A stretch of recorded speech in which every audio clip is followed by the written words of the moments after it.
Hello, my name is Michael Brown with Affirma Consulting, and I'm doing a quick demo here of SharePoint 2010 and the BI capabilities that have come out that allow users to do a lot more than they were able to do in 2007. This is a demo around a digital camera company. They have digital cameras as their product line. You can see over here they have their M180 product line, their M200, and these buckets are broken down into sales revenue, gross margin, and units sold. Also, I can see over here how, as a company, we're doing towards our targets. We can see we're green here, we can see we're yellow here, we can see we're green here. So we can have targets and thresholds to create a basic scorecard for either whether that's a store manager or for an executive team to see how their company is doing. This also allows for drillability. So if I want to drill into sales numbers on this 180 camera, I can see it's broken down by black, silver, and azure.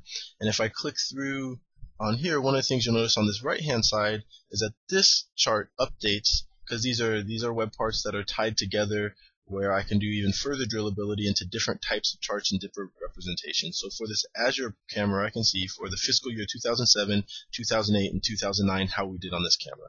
And if you look, the trend is positive, and in 2009 we did much better than in previous years. So one of the things as a user I might want to know is, well, what are the contributing factors to that?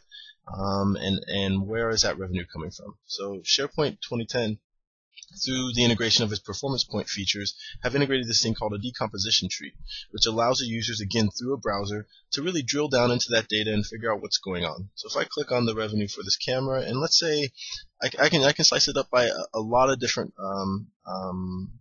dimensions here. So I can say for maybe I want to break this down by sales territory. So I want to see for sales territory by country, how are the sales list doing? And when I look, I can see, oh, okay, well, the United States is where I'm doing the bulk of my sales, followed by China and Germany. So let's look into the United States and see what's going on there. And maybe what we want to do is break this down even further before we drill into additional attributes. So this is a hierarchical dimension, so we can break the country down by state as well. So if I click this expansion, now I can see how we're doing by state on these sales. And when I click on that state, I can then go even further and say, okay, well, within the state, we only have a couple stores per state, so let's see which employees on the sales team are pushing the most sales. I can click by first name, and there's 2 employees here that are on the top of our list that are pushing a lot of sales, and they're actually pretty close to each other. And then I might even want to take another slice and say, okay, well, are promotions on these sales, are promotions taking any broad effect? So I can click here and say, let's check out our promotions and see how we're doing on sales across those promotions for this individual. And I can see, okay, when we have, it's actually pretty even distribution. When we have no discount, that's the bulk of the sales. When we have our North America holiday promotion, that's a pretty even portion of the sale, and also when we have our spring promotion.